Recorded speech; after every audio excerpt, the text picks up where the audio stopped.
তীব্র তাপদাহ এবং গরমের কারণে সবজি ব্যবসায়ীরা ক্ষতির মুখে পড়ছেন। গাজলে বেশ কয়েকদিন ধরেই তীব্র তাপদাহ চলছে। তীব্র তাপদাহর কারণে প্রচণ্ড হারে গরম পড়েছে। গরমে মানুষ হিমশিম খাচ্ছেন। বিশেষ প্রয়োজন ছাড়া মানুষ ঘর থেকে বের হতে চাচ্ছেন না। হাটে বাজারে সেরকম লোকজন আসছেন না গরমের কারণে। গাজল কোতবাড়ি মোড় বাজারে গিয়ে দেখা যায় পূর্বের মতো বাজারে সেরকম লোকজন নেই। বাজারের লোকজন অনেক কম এসেছে। ব্যবসায়ীরা দোকান সাজিয়ে বসছেন ব্যবসা করার জন্য। সেরকম ক্রেতার দেখা পাওয়া যাচ্ছে না, তাই তারা ক্ষতির মুখে পড়ছেন। সবজি ব্যবসায়ী যোগের সিংহ বলেন, কয়েকদিন ধরে গাজলে প্রচণ্ড তীব্র তাপদাহ চলছে। তীব্র তাপদাহের কারণে প্রচণ্ড হারে গরম পড়েছে। এই গরমের কারণে মানুষ ঘর থেকে বের হতে চাচ্ছেন না বিশেষ প্রয়োজন ছাড়া। হাটে বাজারে সেরকম লোক দেখা যাচ্ছে না। আমরা সবজির দোকান সাজিয়ে বসেছি ব্যবসা করার জন্য, সেভাবে ক্রেতার দেখা মিলছে না, তাই সবজি সেভাবে কেনা বেচা হচ্ছে না।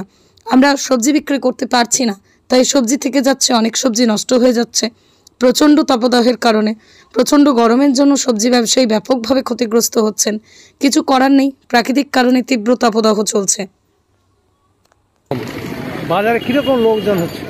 বাজারে তো লোকজনই নাই, লোকজন নাই, বেচা কিনে নাই, মাল আনলেই ধরা খাওয়া।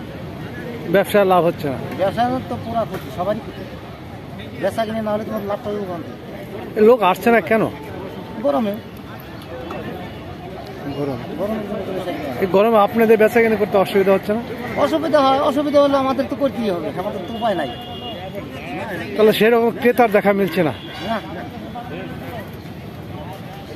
কি নাম আপনার? রবি সিংহ। যোগের সিংহ। যোগেশ সিংহ।